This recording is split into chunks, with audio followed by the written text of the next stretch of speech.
And I'm joined by NFL Network host Colleen Wolfe. You can follow her on Twitter at Colleen Wolfe. Now, Colleen, the Cardinals released their schedule. First glance, what's your reaction? What stands out to you? Okay, so I went in, I was looking it over. First thing I always look at is the bye. And they get a perfect bye, at least in my eyes. You get week 8, smack in the middle of the season, not too early, not too late, so that's good. I thought that they might have a couple more primetime games. I was a little surprised there was only 2, but that's all right. Maybe they can flex into a spot later on in the year. But I love that week 6 game. Monday Night Football at Dallas. It's a homecoming game for Kyler Murray. So I think there's some parts of the schedule that are tough for them, especially with the travel and everything. But overall, it starts off pretty nice for them.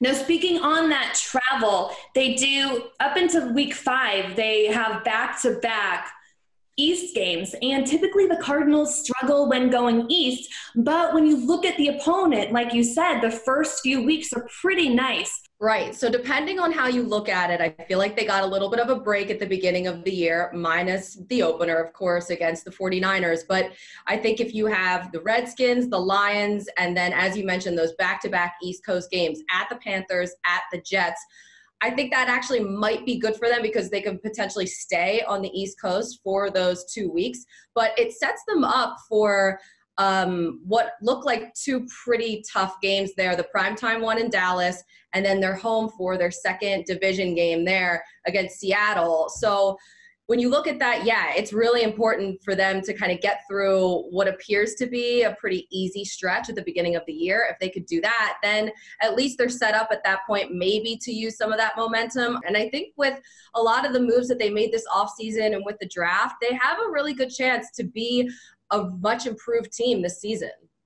Now, you mentioned it already. Let's get to the draft. The draft is in the books.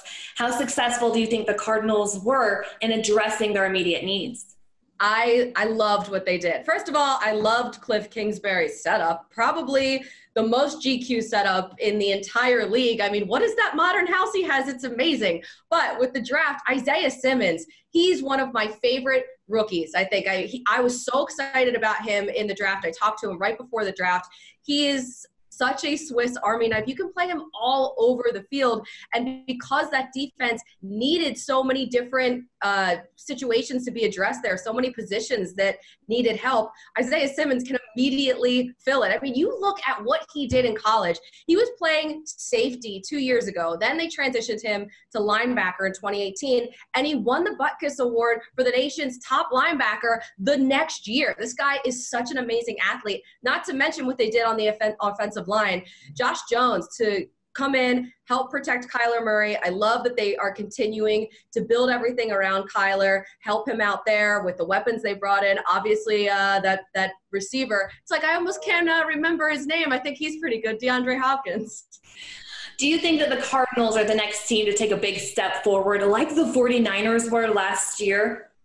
I do. I really do. I think that this division is probably the best in the entire NFL. It is so competitive. And you mentioned the 49ers because last year, what week was it when people finally stopped asking, are the 49ers for real? They just kept on winning and winning and winning. And it seemed like people were still like, well, look at the teams they played. I don't know. I don't know if I'm buying it. And I feel like the Cardinals could really be that next team. I mean, they have the toughest teams to face in their division. If they can do that, then they can probably put up a really good fight with the rest of the league. And anytime that you have new teammates, anytime you have just a new year, you face different opponents, I think you're always constantly learning and growing. And I think that's really going to help Kyler Murray. I think your first year in the league is a lot. I mean, you have a ton coming at you. You're trying to read defenses. Even Patrick Mahomes said